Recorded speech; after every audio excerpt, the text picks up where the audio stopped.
नमस्कार, आप देख रहे हैं रफ्तार मीडिया। मैं हूं आपके साथ रक्षंदा खान। आगे आप मेरे साथ देखेंगे उत्तराखंड की तमाम छोटी बड़ी खबरें विस्तार से, लेकिन उससे पहले नजर डालते हैं इस वक्त हेडलाइंस पर। मातृशक्ति को सीएम धामी की सौगात। एकल महिला स्वरोजगार योजना के दूसरे चरण का आगाज। 488 महिलाओं के खाते में 2.76 करोड़ की धनराशि ट्रांसफर। राजधानी देहरादून में बीजेपी ने किया कांग्रेस प्रदेश कार्यालय का घेराव। प्रदर्शनकारियों को पुलिस ने 100 मीटर पहले रोका। कांग्रेस ने भी की नारेबाजी।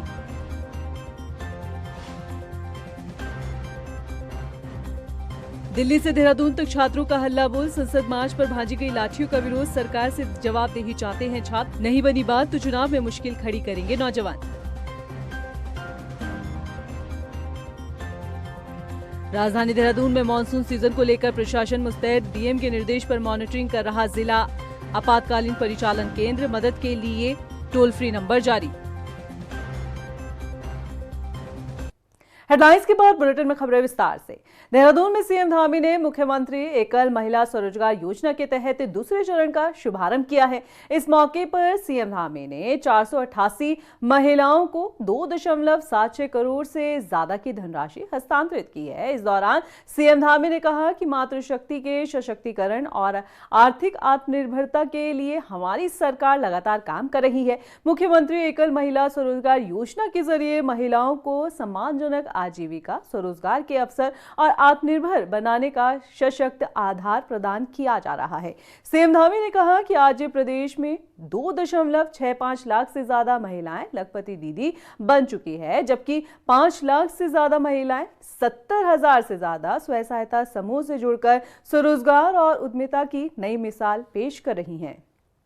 दिनेशपुर वासियों के लिए अच्छी खबर है। बता दें कि यहां पुलिन कुमार विश्वास प्राथमिक स्वास्थ्य केंद्र को सामुदायिक स्वास्थ्य केंद्र में अपग्रेड करने की तैयारी चल रही है। बीजेपी विधायक अरविंद पांडे ने बताया है कि सीएससी से जुड़ी सभी औपचारिकताएं लगभग पूरी हो चुकी है। मुख्यमंत्री धामी की मंजूरी का इंतजार है।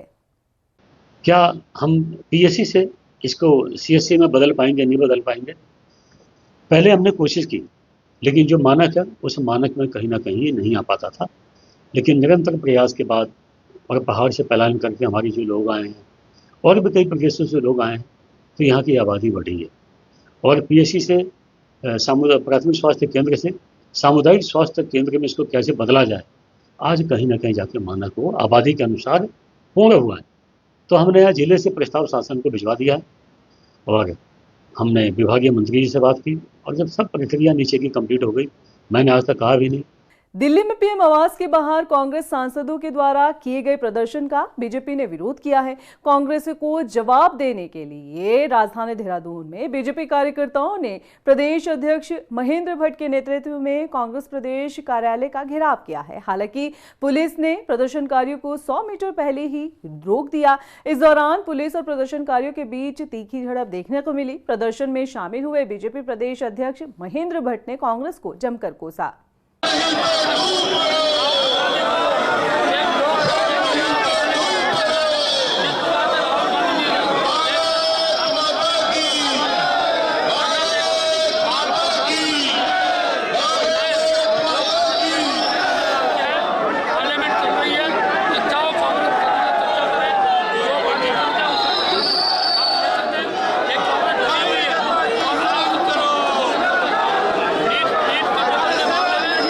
दिल्ली के जंतर मंतर पर हो रहे युवाओं के हल्ला बोल का असर उत्तराखंड में भी नजर आ रहा है। संसद मार्च के दौरान युवाओं पर भांजी गई लाठियों का छात्र कड़ा विरोध कर रहे हैं। राजधानी देहरादून में भी सड़क पर उतरे छात्र भी केंद्रीय शिक्षा मंत्री धर्मेंद्र प्रधान के इस्तीफे की मांग कर रहे हैं। भर्ती परीक्षाओं में धांधली के खिलाफ सरकार से जवाबदेही चाहते हैं। ये वही नौजवान हैं जिनकी भूमिका सरकार चुनने में होती है। ऐसे में चर्चा है कि युवाओं की नाराजगी 27 का सियासी नक्शा बदल सकती है। ये रिपोर्ट देखिए।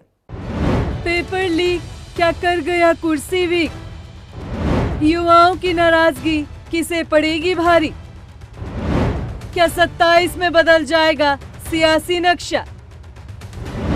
युवाओं के हल्ला बोल से कांपा सियासी गलियारा।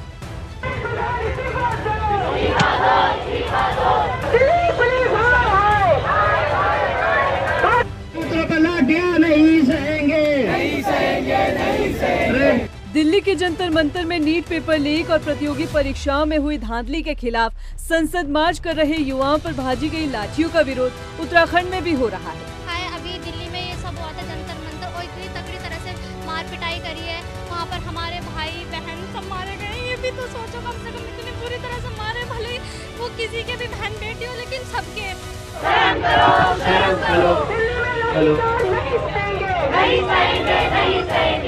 राजधानी देहरादून में सड़क पर उतरे छात्रों ने बीजेपी सरकार को घेरा है। नौजवानों की मांग है कि केंद्रीय मंत्री धर्मेंद्र प्रधान का इस्तीफा हो और भर्ती परीक्षाओं में धांधली के खिलाफ सरकार जवाबदेही को सुनिश्चित करे। छात्रों की ये मांग बता रही है कि पेपर लीक का मुद्दा केवल दिल्ली तक सीमित नहीं है, इसकी आंच अन्य राज्यों तक भी पहुंच गई है। ऐसे में सियासी गलियारों में शोर इस बात का है कि इसका असर 27 के विधानसभा चुनाव पर पड़ सकता है। राजनीतिक विश्लेषक मानते हैं कि यदि युवाओं और छात्रों में संतोष बना रहा तो 27 में सियासी नक्शा बदलना तय है। उनका कहना है कि पिछले 10 सालों से उत्तराखंड में भारतीय जनता पार्टी की सरकार है और आज जिस तरीके से युवाओं को सड़क पर उतरकर हल्ला बोल करना पड़ रहा है, ऐसे में बीजेपी की जवाबदेही बनती है, क्योंकि युवाओं से किए गए वादे आज भी अधूरे हैं। देखिए, मैं अब ये कहूँ 10 साल से प्रदेश में भारतीय जनता पार्टी की सरकार है, और अगर मैं ये कहूँ कि कोई भी सरकारें इसमें सफल नहीं रही हैं तो ये शायद न्याय संगत नहीं होगा, क्योंकि 10 साल से भारतीय जनता पार्टी की सरकार है तो जवाबदेही अब भारतीय जनता पार्टी की सरकार की ज़्यादा है। और दूसरी जवाबदेही इसलिए भी ज़्यादा है क्योंकि इतना प्रचंड बहुमत 57 विधायक 47 विधायक किसी राजनीतिक दल को उत्तराखंड में नहीं मिले हैं। ठीक है, तो इसलिए जिस विश्वास के साथ प्रदेश की जनता ने भारतीय जनता पार्टी को प्रचंड बहुमत दिया था, उसी प्रचंड बहुमत के माध्यम से सरकार को भी चाहिए था कि वो जनता को उन चीज़ों को पहुंचाए जिन उद्देश्य को जिनको सोच करके जनता ने वोट दिया। अब 10 साल में सरकार के प्रति नाराजगी बहुत ज़्यादा है। उधर कांग्रेस भी इस मुद्दे को लेकर सरकार को घेर रही है।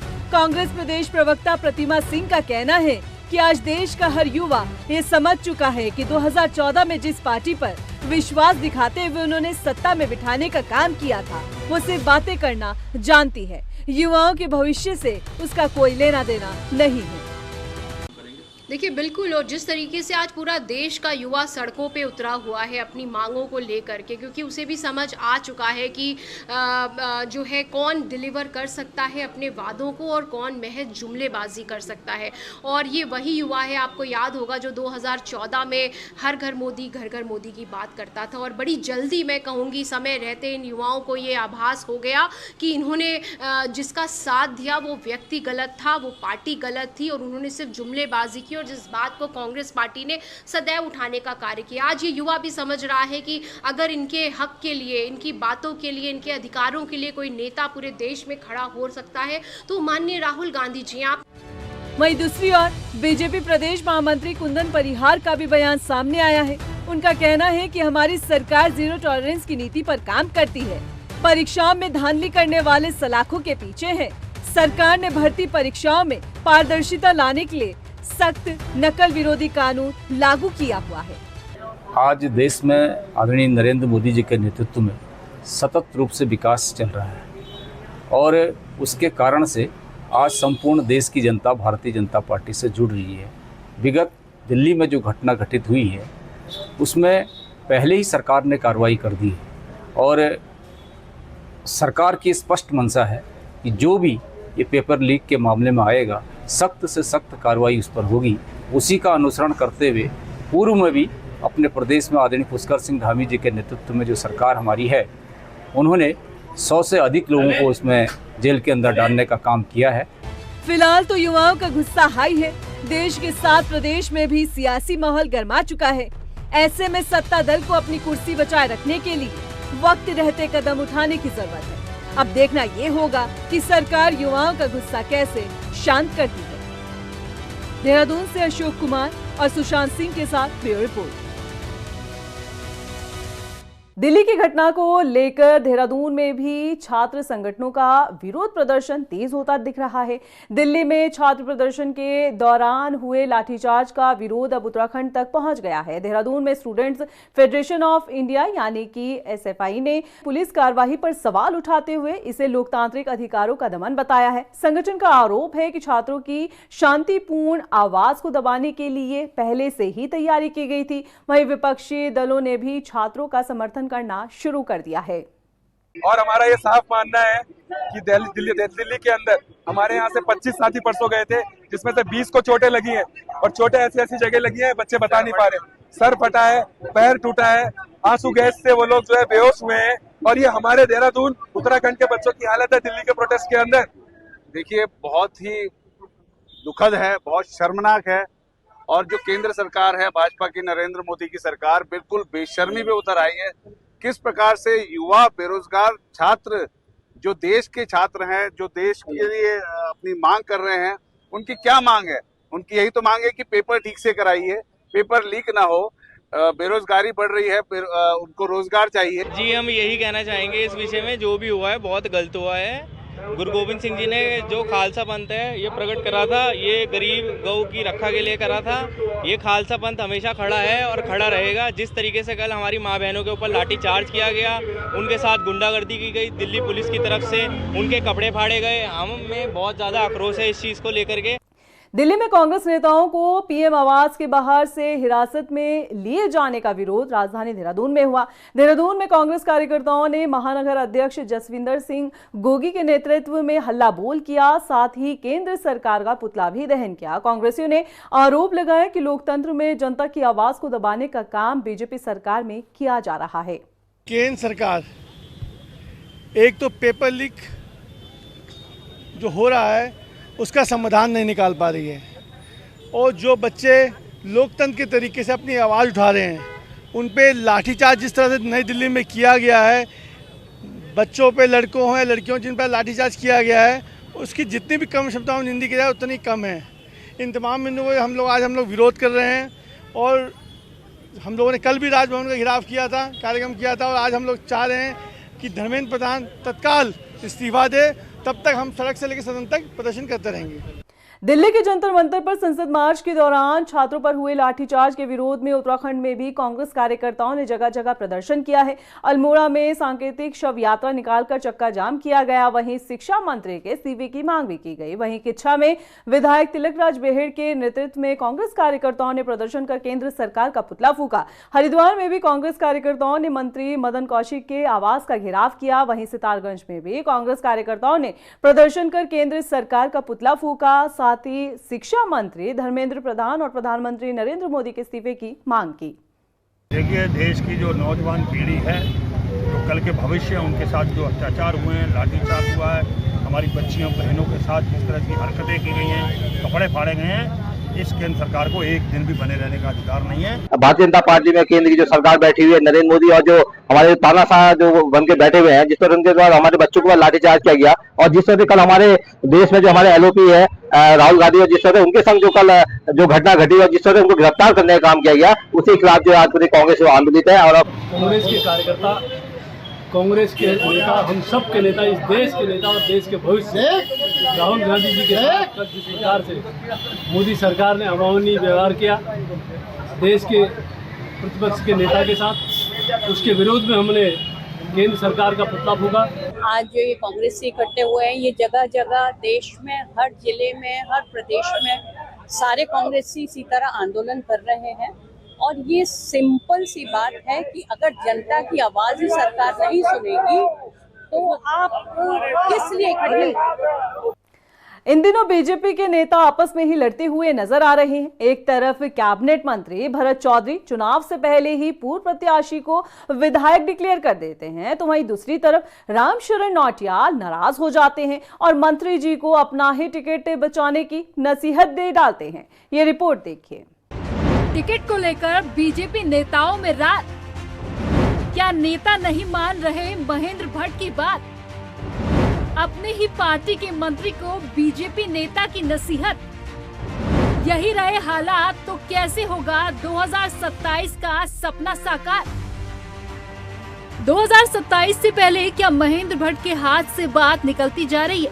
ये सवाल इसलिए उठ रहा है क्योंकि पार्टी अध्यक्ष के निर्देश के बाद भी नेता सार्वजनिक मंच से दावेदारी पेश कर रहे हैं और इस बार ये दावेदारी अपने लिए नहीं बल्कि पार्टी के दूसरे नेता के लिए की गई है और दावेदारी भी ऐसी हुई है कि पार्टी नेताओं की तकरार जगजाहिर हो गई है। चकराता विधानसभा में हुए पार्टी के कार्यक्रम में मंत्री भरत चौधरी की जुबान फिसल जाती है और वो चुनाव से पहले ही पूर्व प्रत्याशी मधु चौहान को विधायक डिक्लेयर कर देते हैं। अगर मुझे दोबारा मौका मिला तो आपकी विधायक मधु चौहान के साथ मिलकर के कोशिश करूंगा, इस क्षेत्र की तस्वीर को हम बदलने की कोशिश करेंगे। मंत्री भरत चौधरी के इस बयान पर वरिष्ठ नेता रामशरण नौटियाल आग बबूला हो जाते हैं और मंत्री जी को अपना टिकट बचाने की नसीहत दे डालते हैं। रामशरण नौटियाल यहाँ तक कह देते हैं कि मंत्री भरत चौधरी खुद 4 बार चुनाव हार चुके हैं। यहाँ हमारे एक विद्वान मंत्री जी आए थे, उनको बेचारे को उनकी कोई दूर में जेल होगा पता नहीं है और ठीक है उन्होंने अपनी भावना व्यक्त करी और उनको अपना टिकट बचाना चाहिए और अपने क्षेत्र में टिकट के बाद जितना भी पड़ता है वो जीत भी बतानी चाहिए। वो मेरे कांग्रेस में भी साथ रहे, 4 बार हारने के बाद बड़ी मुश्किल से यहाँ जीते। हमारे यहाँ मंत्री टिकट नहीं बांटते हैं, हमारे यहाँ संगठन टिकट बांटते हैं। पार्टी नेताओं की इस लड़ाई से अब पार्टी संगठन भी चिंतित नजर आ रहा है। वहीं विपक्ष भी इस पर तंज कस रहा है। कांग्रेस प्रदेश महामंत्री संगठन राजेंद्र भंडारी का कहना है कि अभी शुरुआत है और चुनाव आते आते बीजेपी में इस तरह के वाकया और भी देखने को मिलेंगे। अब भाजपा में हर मंत्री जो है टिकट बांटना शुरू कर दिया। जो भी जहाँ भी जा रहा है वो प्रत्येक को विधायक कहने लग गया। ये बौखला गए हैं, ये अपनी सीटें संभाल लें वही बहुत है। अभी मैं विनोद चमोली जी का बयान सुन रहा था, कितना घमंड है। पढ़ा लिखा व्यक्ति है लेकिन कुपड़ वाली बात करता है। कहता है कि राहुल गांधी 2500 बच्चों के साथ जो है यहाँ जो है बैठक करके चला गया। अरे भाई, कम से कम तुम अपने उस अंधभक्त मीडिया से भी पूछो जो तुम्हारे लगे हुए हैं, जो सोशल मीडिया में काम कर रहे हैं, दिन रात उल्टा सीधा लिख रहे हैं, उनसे उस भीड़ की तस्वीर मंगा लेते हैं। 35-40 हज़ार लोगों के जन सैलाब को तुम जो है 2500 बोल रहे हो, तो इसी से अंदाजा लगाया जा सकता है उनकी मन की स्थिति क्या है। उधर बीजेपी नेताओं की बयानबाजी पर पार्टी प्रदेश प्रवक्ता नवीन ठाकुर का बयान सामने आया। उनका कहना है कि बीजेपी में लोकतंत्र है और इसी लोकतंत्र के तहत हर नेता अपनी दावेदारी भी पेश कर सकता है। देखिए, सबकी अपनी अपनी दावेदारी रहती है। लोकतंत्र है हमारे संगठन में, कोई कहीं से भी दावेदारी कर सकता है। एक विधानसभा से 2-2, 4-4 लोग दावेदारी करते हैं, लेकिन भाजपा में अनुशासन भी है। हम सब चुनाव से पहले तक दावेदार हैं, लेकिन चुनाव के बाद जिसको भी कमल निशान मिलेगा वही हमारा प्रत्याशी होता है और सब मिलकर कमल के लिए काम करते हैं।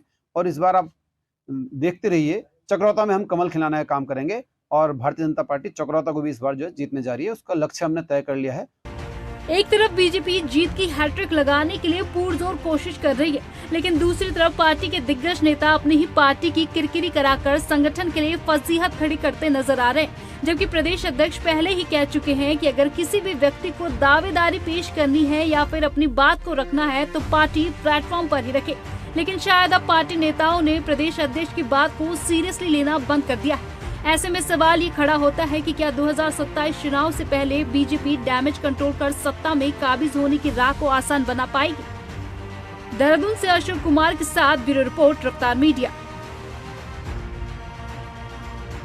रुड़की के दौड़बसी गांव में पुलिया निर्माण नहीं होने से ग्रामीण नाराज हैं। नाराज ग्रामीणों ने ज्वालापुर विधायक रवि बहादुर और हरिद्वार सांसद त्रिवेंद्र सिंह रावत के खिलाफ नारेबाजी कर चुनाव बहिष्कार का ऐलान किया है। ग्रामीणों का आरोप है कि कई बार शिकायत के बावजूद भी पुलिया का निर्माण नहीं हुआ। बरसात के दिनों में लोगों को परेशानियों का सामना करना पड़ता है। दौड़बसी और बुलतावाला के बीच में सेंटर में है, बिल्कुल दौड़बसी और दरगाह सामनसूर में भी रास्ता जाता है। इस नदी के बारे में बताएं आपको। ये नदी इतनी खतरनाक हो जाओ बरसात में। कौन सी नदी है? ये नदी दौड़बसी और बुग्गाले के बीच में है नदी, इसका नाम तो नहीं पता है। और इसके आगे दौड़बसी है, फिर दरगाह सामनसूर है। यहाँ से इसमें बरसात में नदी टूट के इतना बुरा हाल हो जाओ। हर साल एक बार नहीं है, कई बार ऐसा हुआ। स्कूल कम से कम 200 बच्चे स्कूल जाते हैं यहाँ से। वो बच्चे चप्पल उतार के कपड़े उतार के निकले वहां से। इतना गंदा पानी इस नदी का, इतना गंदा पानी है कि बच्चों के पैरों में खाज हो जाती है, गल जाते हैं बच्चों के पैर।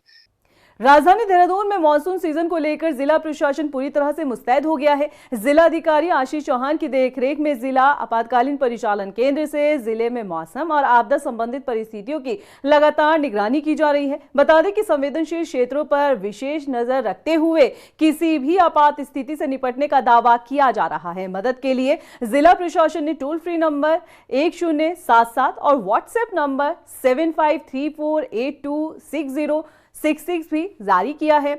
वहीं संबंधित विभाग भी अलर्ट मोड पर है। माननीय मुख्यमंत्री जी के निर्देश पे डीएम साहब ने हमारे सभी जो लाइन डिपार्टमेंट हैं, चाहे पीडब्ल्यूडी की रोड से संबंधित हो, पीएमजीएसवाई के एक्शन हो, इरिगेशन हो, और हमारे जितने नगरीय निकाय हैं, दोनों नगर निगम हैं, और बिजली के जो सभी एसी और एक्सीएंस हैं, इन सबकी एक मीटिंग ली गई, डीएसओ की, सीबीओ की, सीएमओ की, कि जिस भी क्षेत्र में जो समस्या उत्पन्न होगी, जल भराव के लिए हमारी क्यूआरटी है। जैसे ही बारिश का रेड अलर्ट होता है, हमारी क्यूआरटी टीम को एक्टिव कर दिया जाता है और 24 आवर हमारा आपदा कंट्रोल रूम काम कर रहा है। इसके साथ साथ विविध स्तरीय डिपार्टमेंटों को हमने एक हफ्ते के स्तर पर पूरे महीने के में कंट्रोल रूम में प्रभारी के रूप में भी लगाया है, ताकि वो जब भी ऐसी कोई स्थिति हो लगातार लाइजनिंग करें। रुड़की में साल 2016 में अर्धकुंभ के दौरान 67 लाख रुपए की लागत से 7 चौराहों पर लगाई गई ट्रैफिक लाइट आज तक सुचारू रूप से नहीं चल पाई है, जबकि नगर निगम कई बार ट्रैफिक लाइटों की मरम्मत का कार्य कर चुका है। बावजूद इसके सभी ट्रैफिक लाइट बंद पड़ी हुई है। इस पर नगर आयुक्त का कहना है कि ट्रैफिक लाइट पुलिस को सौंपी गई है, संचालन की जिम्मेदारी ट्रैफिक पुलिस की है। उधर एसपी देहात का कहना है कि मेंटेनेंस का जिम्मा नगर निगम और संबंधित कार्यदायी संस्था का है। देखिए, ट्रैफिक लाइट में कई सारी अथॉरिटीज कनेक्टेड हैं। नगर निगम है और एक जो एजेंसी जो वो लाइट प्रोवाइड कराती है, और पुलिस है। पुलिस का काम वो जब फंक्शनल होती तो उसको प्रॉपर ऑपरेट करना है। एक छोटी मोटी कमी की वजह से पिछली बार इसमें कुछ खामियां आई थी। जो एजेंसी जिसने उसको इंस्टॉल किया था उनसे बात हुई थी, वो फिर चल गई थी। तो अगर अभी इसमें कुछ कहीं लैप्स है तो हम इसको एक बार दिखवाएंगे। नहीं, ट्रैफिक पुलिस को सौंप दी के साथ अगर उसका जो रखरखाव है, जो उसका मेंटेनेंस है, वो जो एजेंसी है उससे हम वार्तालाप करेंगे। अगर कहीं कुछ दिक्कत आती है तो नगर निगम से भी बात करेंगे। हल्द्वानी के गौलापार में एक ऐसा हादसा हो गया जिसमें एक ही परिवार के 3 लोगों की मौत हो गई। घर में बनी पानी की टंकी 3 लोगों के लिए काल बन जाएगी, ये शायद ही इस परिवार ने कभी सोचा भी होगा। मां और 2 बेटों की मौत से पूरे गांव में मातम पसरा हुआ है और पीछे 2 परिवार छूट गए हैं, जिनके सर से बता दें कि घर के मुखिया का साया उठ गया है। ये रिपोर्ट देखिए। पल भर में उजड़ गया हंसता खेलता परिवार। पानी की टंकी बनी मौत की वजह। जहरीली गैस ने ली मां और 2 बेटों की जान। एक हादसे ने पूरे परिवार की खुशियां छीन ली। हल्द्वानी के गौलापार के मानूपुर पश्चिम गांव में रहने वाले इस परिवार ने कभी सोचा भी नहीं था कि पानी की टंकी उनके लिए काल बनकर आएगी। घर के 2 जवान बेटे इस दुनिया से चले गए और उनकी मां भी उन्हें बचाने की जद्दोजहद में जिंदगी से जंग हार गई। धर्मेंद्र अपने पीछे अपनी पत्नी और बेटा बेटी को छोड़ गए, तो कुशाल सिंह अपनी गर्भवती पत्नी और मासूम बेटे को छोड़कर चले गए।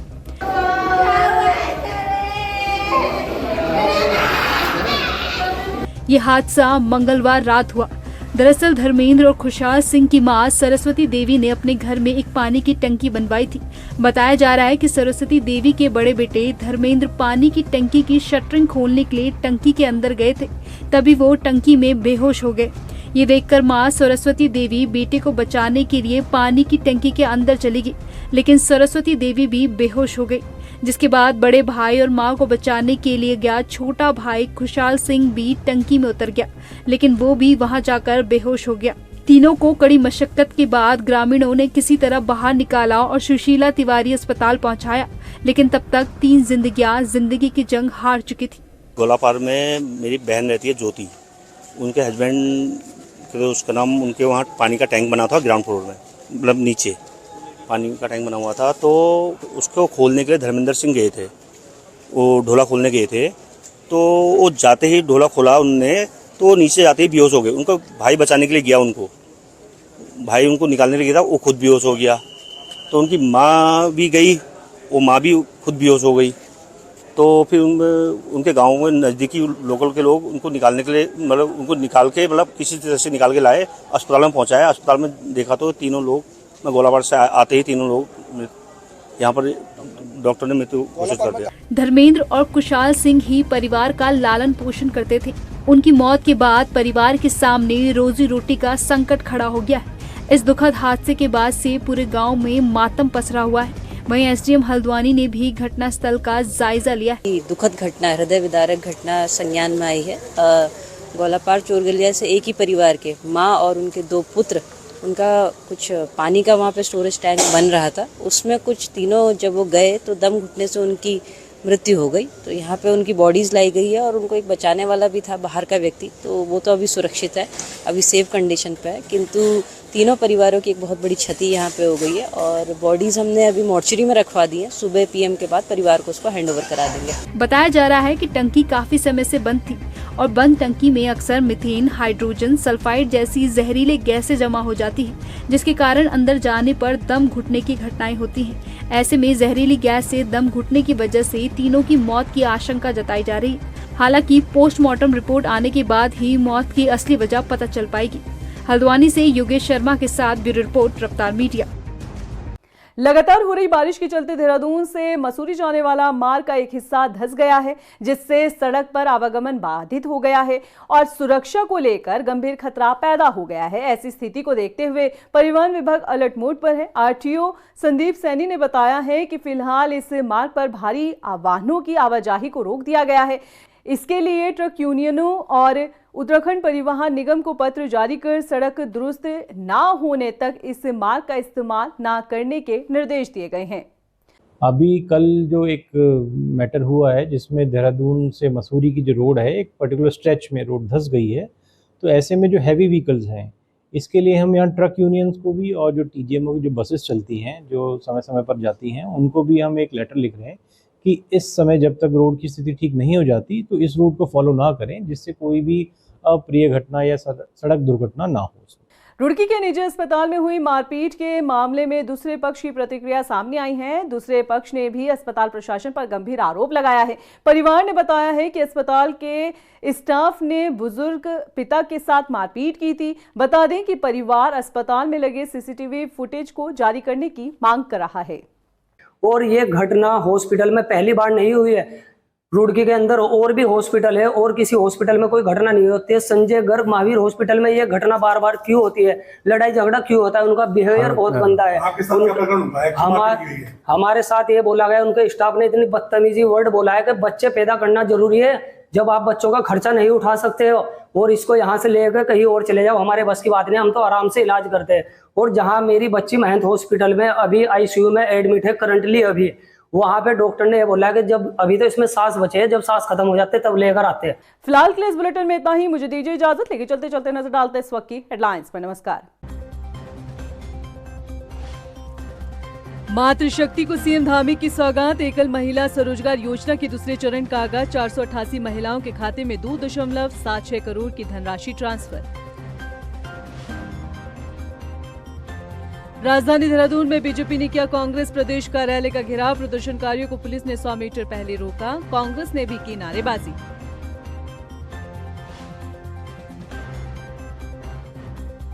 दिल्ली से देहरादून तक छात्रों का हल्ला बोल। संसद मार्च पर भांजी गई लाठियों का विरोध। सरकार से जवाबदेही चाहते हैं छात्र। नहीं बनी बात तो चुनाव में मुश्किल खड़ी करेंगे नौजवान। राजधानी देहरादून में मानसून सीजन को लेकर प्रशासन मुस्तैद। डीएम के निर्देश पर मॉनिटरिंग कर रहा जिला आपातकालीन परिचालन केंद्र। मदद के लिए टोल फ्री नंबर जारी।